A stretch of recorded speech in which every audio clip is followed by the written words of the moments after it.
ప్రవస్తి అన్ని ఇంటర్వ్యూలు వేరు, ఈ ఇంటర్వ్యూ వేరు. అంతే, అందరూ వేరే, నేను కూడా కొంచెం డిఫరెంట్. నీ ప్రశ్నలు నీవే, ఎవ్వరో బదులివ్వరుగా. నీ చిక్కులు నీవే, ఎవ్వరు విడిపించరుగా. ఏగాలో నిన్ను తరుముతుంటే అల్లరిగా. ఆగాలో లేదో తెలియదంటే చెల్లదుగా. కనెక్ట్ అయిందా ఈ song? First of all reality షోస్కి అయితే ఇంకా I want say goodbye. ఇప్పుడు ఆ రీల్ పెట్టి కరెక్ట్ సెట్ అయింది మీకు అంటే. నువ్వు ఒక వీడియో రిలీజ్ చేస్తున్నావు, కాంపిటేటివ్గా ఇంకో వీడియో వస్తుంది. అలా కాకుండా డైరెక్ట్గా అంటే ఈటీవీ నుంచి అయితే ఒక ఎంప్లాయీ కాల్ చేశారు, చేసి ఇలాగా ప్రవస్తికి జరిగింది. నేను ఏం చెప్తున్నా అంటే, ఇప్పుడు ఆడియన్స్ వెళ్ళి ఆ 1 hour ఎపిసోడ్ చూస్తారు బయట, కానీ మేము 15 hours ఉంటాం షూట్లో. సో మాకు తెలుసు వాట్ వీ గో త్రూ అనేది. పవర్ఫుల్ నేమ్స్ అక్కడ, అంత లెజెండరీ పీపుల్ అక్కడ. వాళ్ళని యూ కాంట్ డూ దిస్. నిజం అయినా కూడా యూ కాంట్, నేను ఎవరు నమ్మరు. ఇప్పుడు నా సింగింగ్ కోసమే నేను ఫైట్ చేస్తున్నాను, అండ్ వేరే సింగర్స్ సఫర్ అవ్వకూడదని కూడా నేను ఫైట్ చేస్తున్నాను. So it's all connected to music some point.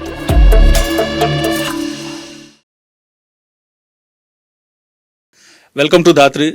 Present పాటలతో కంటే మాటలతో ఎక్కువ ట్రెండింగ్ అవుతున్న ప్రవస్తితో ఈరోజు special podcast. Pravasthi, welcome to Dhatri. Hi అన్న, థ్యాంక్ యూ. ప్రవస్తి అన్ని ఇంటర్వ్యూలు వేరు, ఈ ఇంటర్వ్యూ వేరు. అంతే, అందరూ వేరే, నేను కూడా కొంచెం different. Pravasthi is something different. So cute కూడా. Thank you. నిజంగా నీ ఏజ్ నుంచి అయితే స్పెషల్, నువ్వు అందరికీ తెలుసు. Thank you, thank you. So బేసిక్గా నువ్వు పాటలతోటి ఫేమ్ అయ్యావు కాబట్టి పాటతోనే మనం ఇంటర్వ్యూ స్టార్ట్ చేసేద్దాం. షూర్. నేను స్టార్ట్ చేస్తా, నీకు స్పెషల్గా నిజంగా డిఫరెంట్. యా. నీ ప్రశ్నలు నీవే, ఎవ్వరో బదులివ్వరుగా. నీ చిక్కులు నీవే, ఎవ్వరు విడిపించరుగా. ఏగాలో నిన్ను తరుముతుంటే అల్లరిగా. ఆగాలో లేదో తెలియదంటే చెల్లదుగా. కనెక్ట్ అయిందా ఈ song? Definitely, it's one of my favourite song. నేను ఇన్స్టాగ్రామ్లో కూడా పోస్ట్ చేశాను. Thank you for this song. ఎందుకంటే ఆ పాటలో నీ లైఫ్ ఉంది ప్రజెంట్, అంతే కదా. అందరూ అదే ఇప్పుడు ఆ రీల్ పెట్టి కరెక్ట్ సెట్ అయింది మీకు అంటే. నిజంగా చెప్పు ప్రవస్తి, పాట నిన్ను అంటే పాట నీకు ప్రేమనిచ్చిందా, ధైర్యాన్ని ఇచ్చిందా, లేకపోతే ఒక అంటే రిలాక్సేషన్ ఇచ్చిందా, ఏమి ఇచ్చింది? ధైర్యాన్ని, రిలాక్సేషన్ అన్నీ ఇచ్చింది. And it taught me to fight also. ఇప్పుడు నా సింగింగ్ కోసమే నేను ఫైట్ చేస్తున్నాను, అండ్ వేరే సింగర్స్ సఫర్ అవ్వకూడదని కూడా నేను ఫైట్ చేస్తున్నాను. So it's all connected to music some point. జనరల్గా ఏంటంటే మూవీ ఇండస్ట్రీ అనేది బేసిక్గా మనలో ఎన్ని బాధలున్నా, ఎన్ని కష్టాలున్నా అవన్నీ పక్కన పెట్టి, ఎందుకంటే రేపు ఎక్కడ ఏం జరుగుతుందో, ఎవరు మనకు అడ్డుపడతారో లేకపోతే ఎవరు సహాయం చేస్తారో తెలియదు. ఈ రోజున్న సిచ్యువేషన్ రేపు ఉండదు. బట్ నేను ఓపెన్ అవ్వాలి, ఎందుకంటే ఇది చాలా పెద్ద అంటే సామ్రాజ్యం కదా ఇది. నువ్వు చిన్న నీటి పట్టు, నీ వయసు చిన్నదే, అనుభవం చిన్నదే, ధైర్యం మాత్రం కొండంత ఉంది. ఎవరిచ్చారు ఈ ధైర్యం నీకు? సో నాకు మెయిన్, అందరు అనుకుంటున్నాను నా వెనకాల ఎవరో ఒక పవర్ఫుల్ పర్సన్ ఉంటారు, లేకపోతే మీ పేరెంట్స్ నన్ను పుష్ చేస్తున్నారు అని. So what I have to say is, నా వెనకాల పెయిన్ అండ్ సఫరింగ్ ఒక్కటే ఉంది, which made me do all this. Because చాలామంది అన్నారు, ఇది కూడా ఎలిమినేషన్ యాక్సెప్ట్ చేయలేకపోతుంది, అందుకే ఇంత గొడవ చేస్తుంది, ఇంకా మెచ్యూరిటీ రాలేదు అమ్మాయికి, ఆ ఏజ్ ఎంత, అది ఇది అంటున్నారు. So all I can say is, నా ఏజ్ 19 years అయినా నేను చిన్నప్పటి నుంచి పాడుతున్నాను, ఇదే రియాలిటీ షోస్లో పెరిగాను, 15 years ఎక్స్పీరియన్స్ ఉంది ఇదే ఫీల్డ్లో. సో నేను అన్నీ చూసే వచ్చా, ఫెయిలియర్స్ చూసా, చాలాసార్లు ఎలిమినేట్ అయ్యా కూడా. కానీ అప్పుడు నేను ఇలా వీడియోస్ చేసి ఇలా నాకు అన్యాయం జరిగిందైతే నేను ఎప్పుడు చెప్పలేదు, because I felt it was real, న్యాయం అనిపించింది అక్కడ. కానీ ఇక్కడ ఎందుకు పెట్టానంటే, అంత డిస్క్రిమినేషన్ భరించాను, అంత మెంటల్ అబ్యూస్ భరించాను. సో ఇంకా ఏదైతే అది అయింది, నేను ఎలా అయినా ఇది బయట పెట్టాలి, బికాస్ ఆడియన్స్ కూడా రియలైజ్ అవ్వాలి ఇట్స్ ఆల్ స్క్రిప్టెడ్ అని. ఈ సీజన్ ఎస్పెషల్లీ. సో వాళ్ళు కూడా ఇంకా వాళ్ళ పిల్లల్ని పంపించడానికి ఆలోచిస్తారు కదా ఇంకొకసారి. సో నాలా సఫర్ అవ్వరు. So this is the only motive which అంటే మెంటల్ గా ప్రిపేర్ అవ్వండి అనేదేనా నీ మోటివ్? అంతే, వాళ్ళ ముందు నుంచే ప్రిపేర్ అవుతారు కదా. ఇంకా ఎఫెక్ట్ అవ్వదు, వాళ్ళ మీద అంత ఎఫెక్ట్ పడదు అని అదొకటి ఆలోచించి నేను ఇది చేశాను. సో నువ్వు ఎలిమినేట్ అయింది సెమీఫైనల్స్లోనా? టాప్ 12. టాప్ 12లో. సో నువ్వు కాకుండా ఛాన్స్ ఉందా వేరే వాళ్ళు ఎలిమినేట్ అవ్వడానికి? ఉంది, యా ఉంది, కానీ వాళ్ళు సేవ్ అయ్యారు. అంతే, అంటే వాళ్ళకి ఫస్ట్ ఎవరు షెడ్యూల్ సపోర్ట్ నుంచి ఉంది? కూడా వాళ్ళని సేవ్ చేస్తూ వచ్చారు. వాళ్ళు అప్పటి నుంచి యాక్చువల్లీ చాలా మిస్టేక్స్ చేసుకుంటూ వచ్చారు. లిరికల్ గా కానీ పిచ్చింగ్ వైజ్ కానీ చేసుకుంటూ వచ్చారు. వాళ్ళకి కావాల్సిన పాటలు వాళ్ళకి ఇచ్చినా కూడా వాళ్ళు జస్టిస్ చేయలేకపోయారు ఆ పాటలకి. సో నేను కాకపోతే డెఫినెట్లీ అక్కడ చాలా మంది ఉన్నారు. I think they deserve to be eliminated. ఆ ఎపిసోడ్లో పర్సనల్ వెండేటా ఏం లేదు. I still admire them as singers. కానీ జడ్జ్మెంట్ సపోర్ట్ నీకుంటే వేరేగా ఉండేదేమో, అంతే కదా? లేదని కూడా నేను ఫీల్ అవ్వట్లేదు. బట్ సపోర్ట్ చేయకపోయినా పర్లే, కానీ ఇలాగా డిస్క్రిమినేషన్ ఫేవరెటిజం మాత్రం అస్సలు చూపించకూడదు టాలెంట్ షోలో నన్ను అడిగితే. ఇప్పుడు టాప్ 12 వరకు వచ్చావు కదా, నీకు ఎప్పటి నుంచి అర్థమైంది ఏదో జరుగుతుంది, నా ఛాన్స్ వస్తుంది అని? ఎప్పటి నుంచి? అంటే పాత ఒక చిన్న కథ ఉంటుంది, పులి దగ్గరికి ఒక్కొక్క జంతువు వెళ్ళాలి ఎలిమినేషన్ దగ్గరికి. సో ఈ కుందేలు వెళ్ళిపోద్ది ఏదో ఒక రోజు అక్కడికని ఎప్పుడు అనిపించింది నీకు? యాక్చువల్లీ ఫస్ట్ స్కెడ్యూల్లో 2 ఎపిసోడ్స్ అయితే చాలా బాగుంది, నాకు మంచి కామెంట్స్ వచ్చాయి. సో అంతా రామమయం అనే పాట రాముడి ఎపిసోడ్, శ్రీరామనవమి ఎపిసోడ్. సో దానిలో నేను ఎప్పుడైతే పాడకముందే జడ్జెస్ నాకు అంతా వినిపించిందో ఇన్ ఇయర్లో, ఇంకా నేను ఆ రోజే డిసైడ్ అయ్యా, okay I think they will remove me very soon అని నాకు అర్థమైంది. అండ్ చాలాసార్లు క్విట్ అయిపోదాం కూడా అనుకున్నా, అయిపోదాం ఇంకెందుకు వెళ్ళడం, నన్ను ఇంత టార్చర్ పెడుతున్నారు సాంగ్ లిస్ట్లో, డ్రెస్సింగ్లో అలా చేస్తున్నారు అని నేను అప్పుడు అనుకున్నా. బట్ నాకు ఎందుకో హోప్ ఉండింది నా సింగింగ్ మీద, ముందు ముందు వచ్చే సాంగ్స్ నేను ఇంకా బెస్ట్ ఇస్తాను, ఇంకా బాగా పాడతాను, దే కాంట్ డూ ఎనీథింగ్ అని నేను నా మీద హోప్స్ పెట్టుకున్నా. అండ్ సాంగ్స్ వచ్చాయి, నేను అలానే పాడా కూడా. ఆ స్కెడ్యూల్ ఇప్పుడు రిలీజ్ అవుతుంది నెక్స్ట్ వీక్లో. సో నేను అవి కూడా అలానే పాడాను, బాగా పాడాను. I gave my best actually, because నాకు సూట్ అయ్యే సాంగ్స్ కాకపోయినా కూడా I gave my best. I tried my best to give justice ఆ పాటలకి. అండ్ ఎస్పెషల్లీ లాస్ట్ సాంగ్ నేను ఎలిమినేట్ అయ్యే ముందు నాకు తెలిసి నా కెరియర్లోనే best, one of the best performances నాది అది. సో అంత హైప్ వచ్చింది ఆ సాంగ్కి, అంత వచ్చింది. సో నాకు ఎలిమినేట్ చెయ్యరు అని అనుకున్నాను నేను. యాక్చువల్లీ హోప్ ఉండింది నాకు, నన్ను చెయ్యరు, వేరే వాళ్ళు అంత తప్పులు చేసిన వాళ్ళు ఉన్నారు, they won't do something like this అనుకున్నా. కానీ లాస్ట్కి నన్నే తీస్తారు అన్యాయంగా. అండ్ ద థింగ్ ఈజ్ ఇద్దరు జడ్జెస్ లేచి వెళ్ళిపోయారు, విచ్ ఫెల్ట్ వెరీ రాంగ్. అంటే ఏ రియాలిటీ షోలో కూడా నేను అలా ఎక్స్పీరియన్స్ చేయలేదు ఎలిమినేషన్స్లో. జడ్జెస్ అందరూ ఉంటారు, అయ్యాక వచ్చి ఇలా కొంచెం ఓదారుస్తారు కూడా కంటెస్టెంట్స్ని. కానీ ఇక్కడ ఇద్దరు లేచి వెళ్ళిపోయారు. మెయిన్ కిరాణి సరేమో నాకు సంబంధమే లేదు, ఈ జడ్జ్మెంట్కి నాకు సంబంధం లేదు, I can't bear all this, నాకు ఈ టెన్షన్ నా వల్ల కాదు అని లేచి వెళ్ళిపోయారు. So I don't understand. అంటే మార్క్స్ వేసింది జడ్జెసే, సో దే ఆర్ రెస్పాన్సిబుల్ ఒక ఎలిమినేషన్కి. సో సంబంధం లేదు అని ఎలా అంటారు, ఎలా లేచి వెళ్ళిపోతారని నాకు చాలా బాధ అనిపించింది. సరే ఇవన్నీ పక్కన పెడదాం, నీ ఎమోషన్ అంటే నీ బాధని పక్కన పెడితే, ఇప్పుడు చాలా ట్రెండింగ్ అవుతున్నాయి నీ చిన్నప్పుడు పాడిన ముద్దుగా పాడిన పాటలన్నీ. నువ్వు ఇప్పుడు మళ్ళీ అంటే కొన్ని మర్చిపోతుంటాం కదా, అరే నేనేనా పాడింది, అరే ఇంత బాగా పాడాను అని. నీకు బెస్ట్ మెమొరబుల్ సాంగ్ అంటే రీసెంట్గా అయితే కే విశ్వనాథ్ గారి దగ్గర ఆ పాట బాగా ట్రెండింగ్ అవుతుంది. అది కాకుండా చాలా ఉన్నాయి యాక్చువల్లీ. బికాస్ చిత్రామ్మతో పాడిన పాట ఒకటి ఉంది తమిళ్లో, ఆవిడతో పాడా. పాడతావా ఇప్పుడు ఒకసారి సాంగ్ పాడు. ஏதேதோ எண்ணம் வளர்த்தேன், உன் கையில் என்னை கொடுத்தேன், நீதானே புன்னகை மன்னன், உன் ராகம் நானே, கண் பாடும் பாடகன் நீ, உன் ராணி நானே, రాణీల వసంతాలే శృతి కానీల సరాగాలే. Super Pravasthi, very nice. అంటే ఎన్నున్నా కానీ పాట మీద ఎఫెక్ట్ చూపించదు. అంటే లైఫ్లో ఒక్కలే గెలుస్తారు ఎంతమంది. దట్ ఈస్ ఒక్కరే, మిగిలిన వాళ్ళు ఓడిపోయినట్టు అయితే కాదు. సో కాంపిటీషన్ అనేది ఒక రోజు ఉంటుంది, ఒక రోజు ఉండదు అనేది అది డెఫినెట్లీ. పక్కన పెడితే, సో ఇప్పుడు నువ్వు ముందు వచ్చిన తర్వాత చాలా మంది ఏంటంటే డైరెక్ట్గా ఫైట్ చేయలేరు. నీకు సపోర్ట్ చేసిన వాళ్ళు అంటే బయట నేను చెప్పలేం, కానీ నీకు వచ్చిన వెంటనే రియాక్షన్స్ ఏమొచ్చింది, వాళ్ళ పేర్లు చెప్పొద్దు కానీ నీకు వచ్చిన రియాక్షన్ చూసి ఓకే నేను చేసింది తప్పా రైటా అనేది నువ్వు జడ్జ్ చేసుకోవడానికి ఫస్ట్ సపోర్ట్ చేసిన వాళ్ళు ఎవరు? ఫస్ట్ సపోర్ట్ చేస్తాను అంటే డెఫినెట్లీ ఆడియన్స్. బికాస్ నా వీడియో పోస్ట్ చేశాక కామెంట్స్ డిసేబుల్ చేశా ఫస్ట్. బికాస్ కొంతమంది ఇలా అబ్యూజివ్ లాంగ్వేజ్ వాడడం కానీ అవన్నీ చేస్తారు. ఐ నో నన్ను అని జడ్జెస్ని కానీ నాకు అస్సలు అనడం నచ్చదు. సో డిసేబుల్ చేశాను. బట్ డిఎం స్టార్ట్ అయ్యాను ఇన్స్టాగ్రామ్లో. లైక్ కొంతమంది సింగర్స్ కూడా ఉన్నారు దానిలో, ఎస్టాబ్లిష్ సింగర్స్ ఉన్నారు. వాళ్ళు we are very proud of you, మేము ఇదేం చేయలేకపోయాం, మాకు ఇంత ధైర్యం రాలేదు, నీకు వచ్చింది. సో నువ్వు అందరి తరఫున మాట్లాడావు. So thanks a lot for exposing all this. మాకు కూడా ఇలాంటి ఎక్స్పీరియన్సెస్ అయ్యాయి అని చెప్పిన వాళ్ళు చాలా మంది సింగర్స్ ఉన్నారు. అండ్ ఆడియన్స్ మాత్రం చాలా సపోర్ట్ ఇస్తున్నారు యాక్చువల్లీ. బికాస్ ఇప్పటివరకు ఎవరు ఇంత ధైర్యం చేయలేదు. ఆడియన్స్ అంతా ఫూల్ చేసుకుంటూ వచ్చారు. So you are talking, finally somebody is talking అన్నట్టు మాట్లాడారు.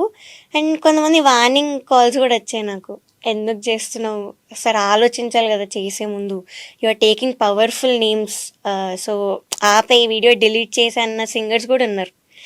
సో ఇలా రాంగ్ కాదు కానీ వాళ్ళతో ఫైట్ వద్దనేది వాళ్ళ ఉద్దేశం, అంతేనా? నువ్వు కరెక్ట్ అయినా కూడా ఎందుకు ఆ పవర్ఫుల్ పీపుల్ ఎందుకు నువ్వు బ్లేమ్ చేయడం, సో వద్దు, యూఆర్ స్పాయిలింగ్ యువర్ లైఫ్ అది ఇది అని మాట్లాడిన వాళ్ళు కూడా ఉన్నారు. కానీ లేదు, ఐ హ్యావ్ టు, ఆడియన్స్కి తెలియాలి వాళ్ళంతా ఫూల్ చేస్తున్నారు అని ఒక ఇంటెన్షన్తో నేను చేశాను. సో ఇప్పుడు ఒక ప్లాట్ఫామ్ ఉంది కదా, అంటే ఒక్కో దానికి ఒక్కో రియాలిటీ షోలో చిన్న అంటే స్క్రీన్ ప్లే ఉంటుంది, కామన్. అది నువ్వు ఇటు లిటిల్ ఛాంప్స్ ఇవన్నీ పార్టిసిపేట్ చేసావు, అటు హిందీ అటు కూడా వెళ్ళావు. కాబట్టి నీకు బెస్ట్ అంటే ఒక ప్రొడక్షన్ హౌస్ నుంచి మంచి ఫీడ్బ్యాక్ కానీ వాళ్ళ సపోర్ట్ కానీ ఏ రియాలిటీ షోలో బాగా ఎంజాయ్ చేసావు? నేను బాగా ఎంజాయ్ చేసిందంటే తమిళ్, ఇంకా సూపర్ సింగర్ తెలుగు, ఈ రెండిట్లో మాత్రం చాలా ఎంజాయ్ చేశాను. అక్కడ ఇలాంటి మెంటల్ ట్రామా అనేది అస్సలు లేకుండే. First thing, like the environment was very very nice, very peaceful. ఇక్కడంతా టాక్సిక్ అనిపించింది నాకు ఫస్ట్ థింగ్ ఈ సీజన్ పాడతా తీగలో. సో అక్కడంతా పీస్ఫుల్ ఉండి, ఎస్పెషలీ కంటెస్టెంట్స్కి జెలసీ లేకుండా అందరూ కూడా నాకు ఫ్రెండ్స్ అయ్యి అంత ఫ్రెండ్లీ కాంపిటీషన్ ఉండింది అక్కడ. సో అక్కడ నేను చాలా నేర్చుకున్నాను. జడ్జెస్తో చాలా మంచి రిలేషన్షిప్, మంచి బాండింగ్ పెట్టుకున్నాను అక్కడ. డైరెక్టర్ గారితో కూడా ఇప్పటికీ కూడా ఉంది అదే బాండింగ్, తమిళ్ డైరెక్టర్తో. సో ఇక్కడ సూపర్ సింగర్ తెలుగు వాళ్ళు అందరు ప్రొడక్షన్ హౌస్ వాళ్ళు ఎంత బాగుంటారు ఇప్పటికీ కూడా నాతో. ఆ కంటెస్టెంట్స్ కానీ, జడ్జెస్ శ్వేతా మోహన్ గారు కానీ, సో అంత బాగుండింది. సడన్గా ఇక్కడికి వచ్చేసరికి ఎందుకు అంత టాక్సిక్ అయిపోయింది ఎన్విరాన్మెంట్ అనేది నాకు అర్థం కాలే. కంటెస్టెంట్స్ నన్ను దూరం పెట్టడం, నెగిటివ్ కామెంట్స్ రాగానే జడ్జెస్ నుంచి నన్ను దూరం పెట్టి ఏదో ఒక వర్త్లెస్ సింగర్లా నన్ను ట్రీట్ చేయడం, మా మదర్ని ఏదో ఒకటి అనడం వాళ్ళ పేరెంట్స్. సో చాలా ఇద్దరం ఇబ్బంది పడ్డాం. నేనేం చెప్తున్నా అంటే ఇప్పుడు ఆడియన్స్ వెళ్ళి ఆ 1 hour ఎపిసోడ్ చూస్తారు బయట, కానీ మేము 15 hours ఉంటాం షూట్లో. సో మాకు తెలుసు వాట్ వీ గో త్రూ అనేది. సో ఆ 1 hour బేస్ చేసుకొని అయితే జడ్జ్ చేయొద్దు ఆడియన్స్. సో అందుకే నేను ఇవన్నీ పాయింట్ బై పాయింట్ బయట పెడుతున్నాను. సో అలా నేను మా మదర్ ఇద్దరం సఫర్ అయ్యాం అక్కడ, అందుకే ఇవన్నీ కూడా చెప్పాల్సి వచ్చింది. ఓకే, అయితే నువ్వు ఇది బయటకు వచ్చిన తర్వాత వస్తే ఇటు ఈటీవీ నుంచి కానీ ఇటు ప్రొడక్షన్ హౌస్ నుంచి కానీ ఎందుకమ్మా మీకు ఏం జరిగింది అంటే, నువ్వు ఒక వీడియో రిలీజ్ చేస్తున్నావు, కాంపిటేటివ్గా ఇంకో వీడియో వస్తుంది, అలా కాకుండా డైరెక్ట్గా ఫోన్ చేసి ఏమన్నా ఇది కాదు ఇలా జరుగుండొచ్చేమో అని ఏమన్నా ఎక్స్ప్లెనేషన్ వచ్చిందా రావస్తే? అంటే ఈటీవీ నుంచి అయితే ఒక ఎంప్లాయీ కాల్ చేశారు, చేసి ఇలాగా ప్రవస్తికి జరిగింది అయితే అన్యాయమే, డెఫినెట్లీ ఇన్జస్టిస్, బికాస్ టాప్ 12లో అయితే ఎలిమినేట్ అయ్యే కంటెస్టెంట్ అస్సలు కాదు అని మాట్లాడారు.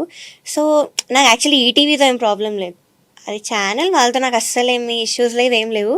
మా issue is Gnapika production house, వాళ్ళే అంతా చేస్తారు కాబట్టి, స్క్రిప్ట్ ఇచ్చేది వాళ్ళే, అవుట్ఫిట్స్ విషయంలో అన్నీ చేసింది వాళ్ళే, సాంగ్ సెలెక్షన్ వాళ్ళే. సో జడ్జెస్ని కూడా నేనేం అంత పర్సనల్గా అటాక్ చేయట్లేదు. So my problem is with Gnapika production house. వాళ్ళ నుంచి అయితే ఎలాంటి కాల్ రాలేదు. ఆ కౌంటర్ వీడియో అయితే ఒకటి వచ్చింది, అవును. నేను చెప్పేది ఆ డ్రెస్ అబద్ధం విషయంలో అని, వచ్చింది. ఏదో ప్రూఫ్ పెట్టేశారని వాళ్ళు ఏదో రీల్ పెట్టారు కదా. సో దానికి నేను కూడా రిప్లై ఇచ్చాను, కానీ మళ్ళీ దానికి నాకు రిప్లై రాలేదు. మ్మ్. ఈసారి నేను కూడా కొన్ని క్వశ్చన్స్ అడిగాను, పాయింట్ ప్రూఫ్ పెట్టాను, వాయిస్ నోట్ ఒకటి బయట, ఇంకొక మెసేజ్ ప్రూఫ్ పెట్టాను నా screen shot.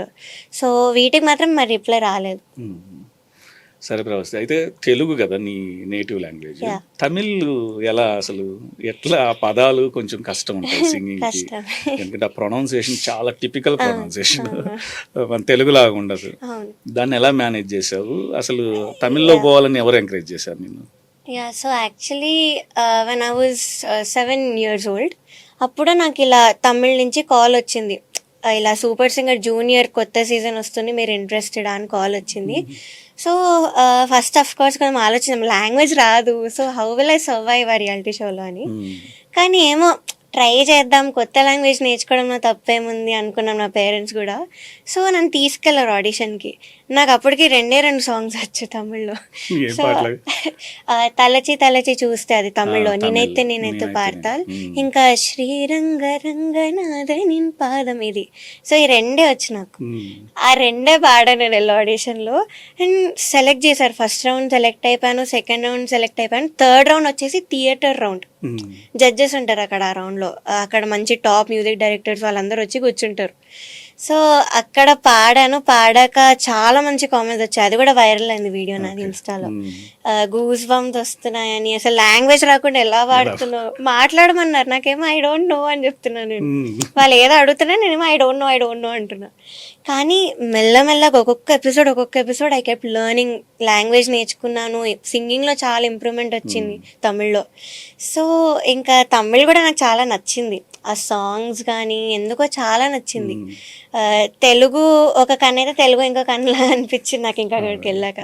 So I love Chennai, I learn so much, చాలా మంచి కల్చర్ అక్కడ కూడా. క్లాసికల్ మ్యూజిక్ కి చాలా రెస్పెక్ట్ క్రియేటివ్ ఫీల్డ్ ఇస్తారు. ఇంకా బాగుంటది వాళ్ళ అవును, సపోర్ట్. మ్యూజిక్ ఎందుకో ఇంకా ఎక్కువ రెస్పెక్ట్ ఇస్తారు అనిపించింది నాకు అక్కడ. So that's how I have learned Tamil. So Pravasthi high pitch లో అవస్థ పడుతుంది అన్నప్పుడు నువ్వు చెప్పిన నినైతు high pitch song, first song అది పాడావు. అవును, ఇంకా జుమ్మంది అక్కడేం అవస్థ ఏం కాలేదు. లేదు. అండ్ ఓకే, మేబీ కన్సిస్టెన్సీ లేదు నీకు చిన్నప్పటి నుంచి, నువ్వు అప్పట్లో పాడట్లేదు అన్న కామెంట్ కూడా వచ్చింది సునీత గారి నుంచి. సో వాట్ అనే సేస్ కరెక్ట్ 1 year బ్యాకే సూపర్ సింగర్ అనే దానిలో నేను విన్నర్ అయ్యాను. ఆ విన్నర్ కూడా ఎలా అయ్యానంటే, లాస్ట్ 2 songs అన్నీ నా సూట్ అయ్యే సాంగ్స్ కాకుండా అలాంటి సాంగ్ ఇచ్చారు, హై పిచ్ ఉన్న సాంగ్. చిత్రామ్మ సాంగ్ ఇచ్చారు. చిత్రామ్మ సాంగ్ ఎప్పుడు కూడా బేస్ రేంజ్లో ఉండవు, పైన ఉంటాయి. సో నేను అవి పాడే విన్నర్ అయ్యాను, కానీ అవి నాకు ఆ కామెంట్ అనేది రాలేదు, నీకు హై పిచ్ రావట్లేదు, you are managing very smart singing, ఇంకా నీకు రావట్లేదు అన్న కామెంట్ అయితే నాకు ఎక్కడా రాలేదు. ఇంకా దాని మీద కాంప్లిమెంట్స్ వచ్చాయి, ఇంత బాగా పాడుతున్నా, అసలు తెలియట్లేదు ఎక్కడా కూడా. సో పిచ్ కరెక్ట్గా రీచ్ అవుతున్నా, నోట్ రీచ్ అవుతుంది, దట్ ఈస్ ఇంపార్టెంట్ అని చెప్పిన వాళ్ళు ఉన్నారు. కానీ ఇక్కడ ఎందుకు నాకు అలా మేనేజ్ చేసేస్తున్నావు, వెరీ స్మార్ట్ సింగింగ్ అంటే అది కాంప్లిమెంటా లేకపోతే సార్కాజమా నాకు అర్థం కాలేదు. So that is where I felt bad. అంటే ఇప్పుడు శ్రేయా ఘోషల్ గారిది ఒక వాయిస్ టింజ్, సునిధి చౌహాన్ గారిది ఒక వాయిస్ టింజ్, ఇద్దరిలా పాడమంటే కష్టం. సో నాది కూడా ఒక విధమైన వోకల్ కార్డ్ నాది, నాకు కొంచెం బేస్ ఉంటుంది, నాది కొంచెం హెవీ వాయిస్, నాది వెయిట్ ఉన్న వాయిస్.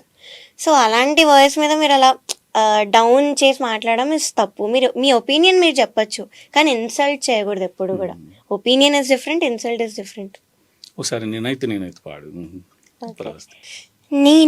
நினைத்து பார்த்தால் நெருங்கி அருகில் வருவேன், உன்னால் தானே நானே வாழ்கிறேன்.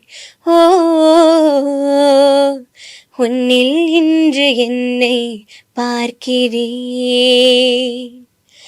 తెరచి చూసే చదువు వేళ కాలిపోయే లేఖరాసా, నీకై నేను బ్రతికే ఉంటిని.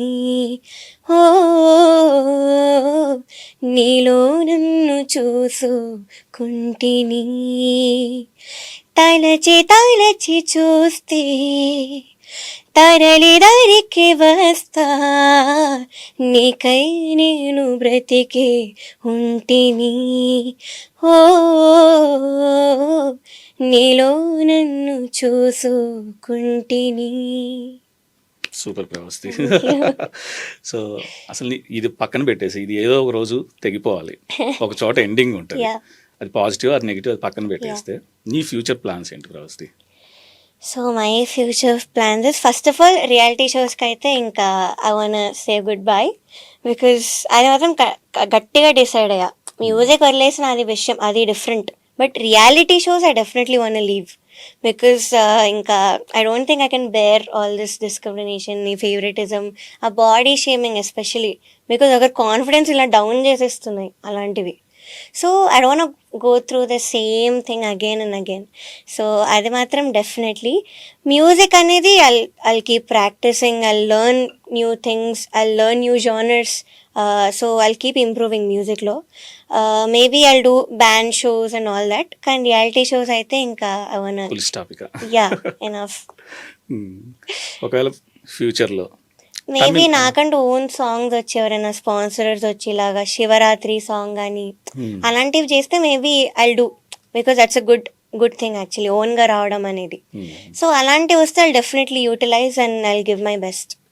సో బేసిక్గా సింగర్గా నీ వాయిస్కి అంటే అన్నీ పాడొచ్చు, సింగర్ ప్రతి సాంగ్ని పాడతారు, నీకు బాగా నచ్చేది మెలోడీనా లేకపోతే మంచి ఫాస్ట్ బీటా లేకపోతే ఒక కూల్ సాంగ్, ఏది? I like semi classical genre, అంటే కొంచెం మరీ క్లాసికల్ కాకుండా మరీ అంటే సదానన్ను లాంటి పాటలు మహానటిలో. సో అలాంటివి నాకు బాగుంటాయేమో అని నాకు అనిపించింది. అండ్ వెస్టర్న్ కూడా బాగుంటుంది నా వాయిస్లో, నాకు యాడ్లింగ్ వస్తుంది వాయిస్లో. ఐ మీన్ నేను ఎప్పుడు ప్రాక్టీస్ చేయలే, ఎప్పుడు నేర్చుకోలే, కానీ అది ఆటోమేటిక్ వస్తుంది. Yeah okay. So there is a Tamil song in which yodelling is there, అది పాడతా. இங்கே வரையின் மமந்தனிரையா எப்போது என்னும் மணிரறியா தங்காமலும் தூங்காமலும் நான் செல்லுதே நில்லாமல் நித்தமரும் கனவு கொல்லாமல் கொள்ள தினம் என்னென்று சொல்ல நீ துணை வர வேண்டும் நீண்ட வழி என் பயணம். ஓ అయితే ఇంకొకటి నేను ఈ సాంగ్ రిలీజ్ అయింది నాంపల్లి స్టేషన్ రాజాలింగో, అది యాక్చువల్గా రాజాలింగో అయితే గూలాగా వచ్చింది అనేది, అది నువ్వు అంటే ప్రాక్టీస్ లో కవర్ చేసుకోలేదా, అది అట్లా పోయిందా, ఏం జరిగింది? యాక్చువల్లీ నేను లింగో అనే పాడా, బికాస్ నా మౌత్ చూసినా అర్థమవుతుంది. క్లోజ్ అప్ షాట్ ఒకటి వేసారు, సో దానిలో ఓ అని ఉంది. సో నేను లింగో అనే పాడాను. లింగో అనే యాక్చువల్లీ లింగో కాదు, లింగోనే. సో ఓ అని పాడక కూడా ఎందుకు అలాగా మరి మ్యామ్కి వినిపించిందో నాకు తెలీదు. సో అది కూడా ఇప్పుడు ఒక మీమ్ లాగా వెళ్తుంది ఇన్స్టాగ్రామ్ లో. ఐ సీన్ అంటే మైండ్ ని మనం కనుక ఒక ట్యూన్ చేసుకున్నాం అనుకో, రాంగ్ ట్యూన్ చేసుకుంటే రాంగ్ లా వినిపిస్తుంది, అంటే మైండ్ లో ముందే ఫిక్స్ అవుతుంది. మనం ఇలా చూసినప్పుడు అలా వినిపిస్తుంది, ఎందుకంటే బేసిక్ గా సాంగ్స్ అంటేనే మనం అబ్జర్వేషన్ వినడం. ఇంకోటి పాడేటప్పుడు కూడా మీకు మెంటర్స్ ఉన్నారు కదా, వాళ్ళు కూడా ఈ ప్రొనౌన్సియేషన్ అంటే ఫస్ట్ థింగ్ లిరిక్స్ అయితే ఎవరు చూడట్లేదు. సెకండ్ థింగ్ మ్యూజికలీ బాగా చూస్తారు. శ్రీనివాస్ సార్ ఉన్నారు, హీఈస్ అ సీనియర్, నేను అప్పటి సీజన్ నుంచి ఉన్నారు. He's been there for like 25 years. So sir musical అయితే లైన్ టు లైన్ చూస్తారు. అండ్ లింగో అనేది నేను ముందు నుంచి చాలా జాగ్రత్తగా నేర్చుకుంటూనే వచ్చాను. ఆ పాట ఎప్పుడైతే ఇచ్చారో నాకు అప్పటి నుంచి లైన్ టు లైన్ నేను ఎలా అంటే ఫస్ట్ నొటేషన్ రాసుకుంటా సాంగ్కి. Then I take some highlighters colours, expression అంటే ఈ కలర్, అక్కడ స్మైల్ ఉంది అంటే ఈ కలర్. సో నేను అంతలాగా I study one song in that way. So అంత వేలో నేను అంత ప్రాక్టీస్ చేస్తున్నప్పుడు there is very less chances నేను అలాంటి సిల్లీ మిస్టేక్స్ చేయడానికి. సో అది ఎలా అయిందో నాకు తెలీదు, బట్ లింగో అనే పాడాను. And so many of them are defending ఆ విషయంలో. లింగో అనే వినిపిస్తుంది and we have seen your pronunciation mouth కనిపిస్తుంది అని. సో మరి ఆ కామెంట్ ఎందుకు వచ్చిందో ఐ డోంట్ నో. సరే చిన్నగా అది పోతుంది. బాలు గారితో నువ్వు ఉన్నప్పుడు చేసేటి, బట్ సాడ్లీ ఆయన లేరు. ఆయనతోటి నీకున్న మెమరీ ఏంటి బాలు గారితో? బాలు గారి పాటలో నచ్చిన పాట ఏంటి?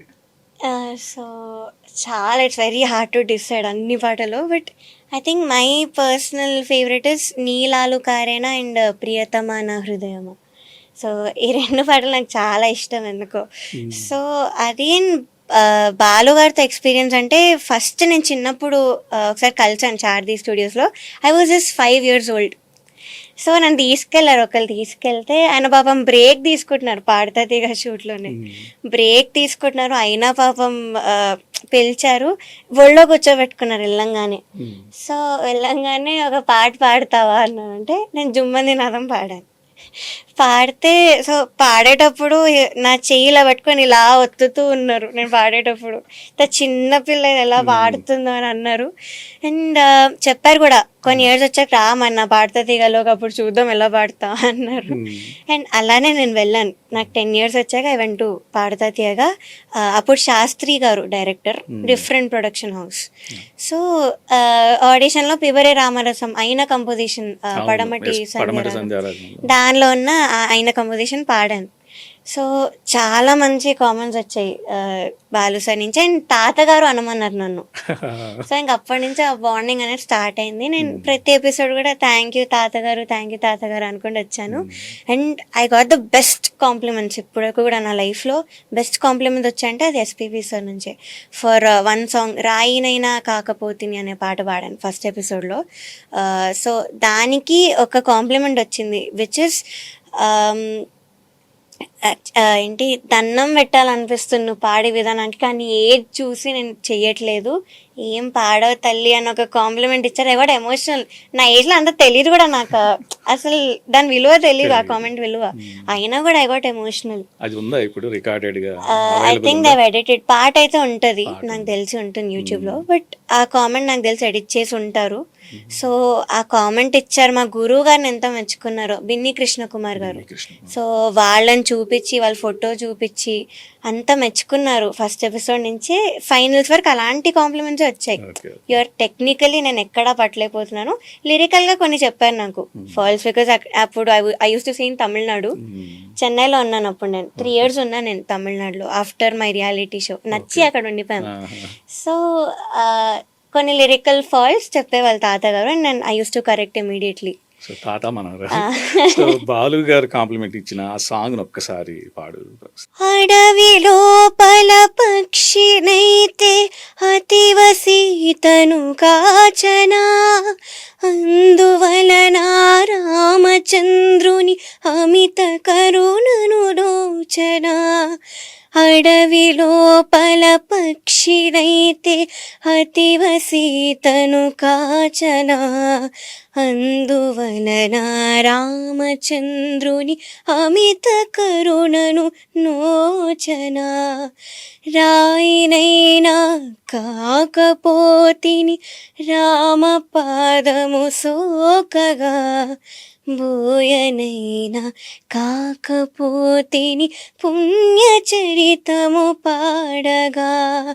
పడవనైనా కాకపోతిని స్వామి కార్యము తీర్చగా, పాదుకైనా కాకపోతిని భక్తి రాజ్యము నేలగా. నైస్ ప్రవస్తి. అసలు మళ్ళీ బాలు గారి ముందు పాడడం అండ్ ఇంకోటి ఆయన కంపోజిషన్ లో బేసిక్ గా మ్యూజిక్ డైరెక్టర్ ముందు పాడితే చాలా, అసలు నువ్వు 10 years కే పాడేసావంటే. బాలు గారి సాంగ్స్ చాలా బాగుంటాయి. నాకు స్పెషల్లీ చాలా ఇష్టం బాలు గారి మ్యూజిక్ డైరెక్షన్. చైత్రయాత్ర తమిళ్లో కూడా చాలా బాగుంటాయి. అది తమిళ్ అసలు ఎంత బాగుంటది అంటే అది గుర్తుంది. ఆ లిరిక్ చాలా బాగుంటది. వన్నం కొండ వెన్నెలవే வானம் விட்டவாராயோ, வெண்ணிலே பாதையில்லை உன்னை தோட ஏணி இல்லை. అసలు బాలుగారు పాడితే ఇంకా అసలు పక్కతిల్ నీయుమిల్ల பார்வையில் சொந்தத்தில் பாஷை இல்லை, శ్వాసిక ఆశ இல்லை కొండు బ్యూటిఫుల్. అసలు బాలు గారు. సో బాలు గారిది తెలిసిన తర్వాత ఆల్ ఆఫ్ సడన్ అందరూ అంటే పాటను ప్రేమించే ప్రతి ఒక్కరు, నేను ఎవరైనా, ఎందుకంటే మన చిన్నప్పటి నుంచి ఒక ధైర్యం కావాలంటే బాలు గారి పాట వినాలి. ఒక అంటే సాడ్లో రిలాక్స్ ఒక రిలాక్సేషన్ కావాలి. అంతే. ఏదుట ఏదైనా అంటే ఒక పాట మనకు ఆశ్రయం అంటే బాలు గారు మన ఇంటి మనిషి. ఒక ధైర్యం, కొండంత ధైర్యం. వినగానే నీకు ఎలా అనిపించింది ప్రవాసి? ఫస్ట్ ఆఫ్ ఆల్ అడ్మిట్ అయ్యాక ఒక వీడియో పెట్టారు, మీకు గుర్తుందో అవును, లేదో, దట్ అక్కడ ఐఎమ్ డూయింగ్ ఫైన్, ఎవరు వరియాల్సిన అవసరం లేదు అని పెట్టాక I was happy, I was very happy. Finally is gonna come back, hospital అనే దాని నుంచి బయటికి వస్తారు అని మంచి ఒక హ్యాపీ మూడ్లో ఉండే. సడన్గా we got this news and ఏమో I was very very devastated. ఒక డిప్రెస్డ్ స్టేట్లోకి వెళ్ళిపోయాం అందరం కూడా. బికాజ్ అంత ప్రేమ ఆయన అంటే, అంత అభిమానం అందరికీ జనాలకి, ఆయన క్యారెక్టర్ బట్టి కానీ మ్యూజిక్ బట్టి కానీ he's a perfect human being. Perfection అంటేనే ఎస్పీబీ సార్. సో అలాంటి ఆయన ఇక లేరు అనగానే ఐ క్రైడ్ సో మచ్. దాని తర్వాత కొన్ని ఆయన పాటలు పాడక కూడా ఆటోమేటిక్గా కంట్లో నీళ్ళు వచ్చేసాయి. కొన్ని ట్రిబ్యూట్ షోస్ చేశారు ఈ న్యూస్ వచ్చాక, అంత అయ్యాక కూడా. సో ఆ షోస్లో ఎండింగ్లో ఏడవడం, ఆ పాట పాడంగానే ఏదో అయిపోవడం. ఇప్పుడు మన రీసెంట్గా ఈ పాడత తీగలో కూడా పాడనా తీయగా అనే పాట ఇద్దరు పాడారు ఒక రౌండ్లో. సో ఆ పాట పాడుతుంటే వెనకాల ఆయన ఫోటో వేశారు. ఆ ఫోటో రాగానే ఇంక అందరికీ వి క్రైడ్. ఎస్పీ చరణ్ సార్ అయితే పాపం ఇంకా కంట్రోల్ చేసుకోలేకపోయారు ఆ ఫోటో రాగానే. సో అంత అభిమానం ఇంకెప్పటికీ అది అలానే ఉంటుంది. ఆయన వాయిస్ అనేది మనలో రిజిస్టర్ అయిపోయింది. So it's not like he's no more, he's always with us. Legends lives on. And finally before conclude, ఎవరన్నా అంటే నీ వాయిస్ బాగుందమ్మా, ఫ్యూచర్లో నీకు ఛాన్స్ ఇస్తామని ఓ మ్యూజిక్ డైరెక్టర్ కానీ ఒక ప్రొడ్యూసర్ కానీ చెప్పారా? అంటే తమిళ్ నుంచి కానీ, అటు తమిళ్ కూడా నిన్ను అభిమానిస్తున్నారు. సో వచ్చాయా నీకు అంటే ఒక ఆఫర్ లాగా? అంటే యా, సో తమిళ్లో యాక్చువల్లీ రీసెంట్గా డి ఇమాన్ సార్కి పాడాను. డి ఇమాన్ సార్ పాడావు? యా, పాడాను. వచ్చిందా? రిలీజ్ అవుతుంది ఈ మేబీ ఈ ఇయర్ అవుతుంది. నిరం అనే మూవీకి పాడాను, title track, solo song. So ఆయనకి శ్వేతా మోహన్ గారు రిఫర్ చేశారు, like she has a powerful voice, తెలుగులో ఎందుకో తనకు తగ్గట్టు ఆపర్చునిటీస్ రావట్లేదు, so we have to do this అంటే అప్పుడు ఇమాన్ సార్ ఓకే నా కరెక్ట్ సాంగ్ ఒకటి ఉంది అమ్మాయి వాయిస్కి అని నన్ను పిలిచి అయినే మాట్లాడారు కాల్ చేసి. ఫస్ట్ నేను అసలు I couldn't believe it. So ఆయన మాట్లాడి, అమ్మ నీకు పిచ్చింగ్ ఓకేనా, వెన్ కెన్ యూ కమ్, నేనే అన్ని అరేంజ్మెంట్స్ చూస్తాను, నువ్వు రా అని ఆయనే పిలిచారు. కరెక్ట్ హాఫ్ అన్ అవర్లో రికార్డింగ్ అయిపోయింది ఆ పాట. అంతే, అసలు పర్ఫెక్షన్, ఎంత స్ట్రిక్ట్, ఎంత మంచి డీసెంట్గా అయిపోయింది రికార్డింగ్ అంతా కూడా. అండ్ వన్ మోర్ థింగ్, తెలుగులో కొంతమంది డైరెక్టర్స్ దగ్గర మదర్స్ని అలౌ చేయరు యాక్చువల్లీ. లేదు బయటనే కూర్చోవాలి అంటారు. కానీ ఇమాన్ సార్ దగ్గర ఆయనే మా మదర్ని పిలిచి మీరు ఇక్కడ కూర్చోండి అమ్మా, మీరు వినండి అమ్మాయి పాడేటప్పుడు, చూడండి అని అంతా బాగా మాట్లాడారు, చాలా బాగా మాట్లాడారు. అండ్ ఈ ఇష్యూ బయటకు వచ్చాక ఇప్పుడున్న కొంతమంది టాప్ మ్యూజిక్ డైరెక్టర్స్ తెలుగులో ఇప్పుడు మంచి మూవీస్ చేస్తున్నారు వాళ్ళు. సో వాళ్ళు కాల్ చేసి ఇలా చెప్పడం జరిగింది, నీ కెరియర్ అయితే వదులుకోకు, but whatever you're doing is great, we're very proud of you. ఏ సింగర్ కూడా ఇంత స్టెప్ తీసుకోలేదు ఎప్పుడు. సో నువ్వు కెరియర్ వదులుకోకు, మేము ఇస్తాం, నీ వాయిస్ మాకు చాలా ఇష్టం, so we will make opportunities for you, మా మూవీస్లో మేము ఇస్తాము, నువ్వు కెరియర్ వదులుకోకు అని చెప్పిన వాళ్ళు ఉన్నారు. నువ్వు చాలా మాటల్లో చెప్తూ ఉంటే అమ్మ అమ్మ అమ్మ అంటున్నావు, ఎందుకు అంత స్పెషల్ నీ లైఫ్లో అమ్మ? బికాజ్ చిన్నప్పటి నుంచి కూడా మా మదరే నాకు అన్నీ చూసుకున్నారు, నన్ను అన్ని కంట్రీస్ తిప్పారు. Only me and my mom చాలా ట్రావెల్ చేసాం మ్యూజిక్ పరంగా, నాకు అక్కడ షోస్ కానీ ఈవెంట్స్ కానీ చాలా అయ్యాయి అక్కడ. సో అంతా చూసుకున్నారు, నాకు మంచిగా ఒక ఎమోషనల్ సపోర్ట్ ఇచ్చారు. So mother always comes in the first place, first గురు అందరికీ, అందరు చెప్తారు కదా. సో అలా she is my everything, my friend and everything. So ఈ టైంలో నీకు ఎంత సపోర్ట్ ఇచ్చిందమ్మా? వద్దురా చిన్నపిల్ల అని అందా, లేదు నాన్న అని అందా, ఏమో? First of all of course as a parent ఎవరైనా ఆపుతారు, ఎంత స్టెప్ తీసుకునే ముందు ఆపుతారు. సో వాళ్ళు అదే చేశారు, ట్రై చేశారు యాక్చువల్లీ, చెప్పారు వద్దు, పవర్ఫుల్ నేమ్స్ అక్కడ, అంత లెజెండరీ పీపుల్ అక్కడ, వాళ్ళని యూ కాంట్ డూ దిస్, నిజం అయినా కూడా యూ కాంట్, నేను ఎవరు నమ్మరు, నీకు ఎవ్వరు సపోర్ట్ చేయరు అని చెప్పారు. బట్ నేను వినలేదు. Of course I dent listen. లేదు, తెలియాలి, ఆడియన్స్కి తెలియాలి, వేరే ఇంకొకరు సఫర్ అవ్వకూడదు అని నేను గట్టిగా అదే పాయింట్ మీద కూర్చొని వీడియో పోస్ట్ చేశాను. బట్ లేటర్ ఈ సపోర్ట్ రావడం చూసారు మా పేరెంట్స్. ఇంకా మా మదర్ రియలైజ్డ్ ఈ నిజంగా అంత సఫర్ అయింది, నేను చూసాను. She knows, she saw me suffer, she saw me cry, ఆ బాడీ షేమింగ్కి కానీ అన్నిటికీ కానీ she saw me go through all that. So ఇంకా తనకు కూడా రైట్ అనిపించింది ఒక పాయింట్లో. And they are proud of me. ఇలా యూఎస్ నుంచి అక్కడి నుంచి మంచి మంచి వాయిస్ నోట్స్ రావడం నాకు, అక్కడున్న పెద్దవాళ్ళ నుంచి, ఏజ్డ్ పీపుల్ అక్కడ. సో వాళ్ళు నన్ను ఆడపిల్లలు ఇలానే ఉండాలి, నేను ఇన్స్పిరేషన్ తీసుకొని మా కూతురికి మా మనవరాలకి ఇదే నేర్పిస్తాను, I show her videos to them అని ఇలాంటి మాటలు వచ్చేసరికి they have realise they are proud of me. So మదర్కి అంటే అమ్మకి నువ్వు మంచి సింగర్ అయ్యాక, బాగా సెటిల్ అయ్యాక నువ్వు ఇచ్చే బెస్ట్ గిఫ్ట్ ఏంటి? What she wants is to, నేను హ్యాపీగా ఉండాలి, ఫైనాన్షియలీ బాగుండాలి, మెంటలీ బాగుండాలి. సో ఫస్ట్ నేను ఇవన్నీ చూసుకుంటాను, బికాస్ తను నన్ను సఫర్ అయ్యే చూడకూడదు. So for her at least I will do my best. అన్నీ సెటిల్ అయ్యేలానే చూసుకుంటాను. I will give my best, I learn so much and I will keep her happy. Okay, all the very best Pravasthi. Thank you, so బాగా success అవ్వాలి. Thank you. And అటు తమిళ్ అని కాదు, all languages.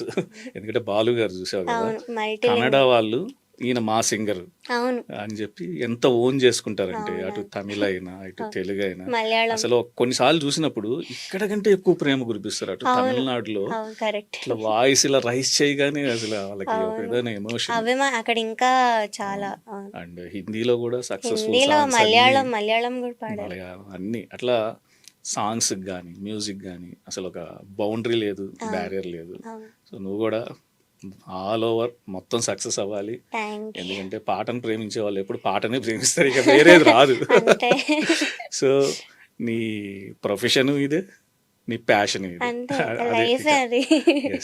All the very best Pravasthi. Thank you అన్న, మంచిగా success అవ్వాలి. ఇలాంటివి life లో వస్తూ ఉంటాయి, దారిలో పోతుంటే ముళ్ళు కూర్చుంటాయి, అడ్డుగా ఎవరో వస్తుంటారు. ఇవన్నీ లైఫ్ లో part of the life. All this for next వచ్చే వాళ్ళకి పార్ట్ ఆఫ్ ది లైఫ్ అంతే.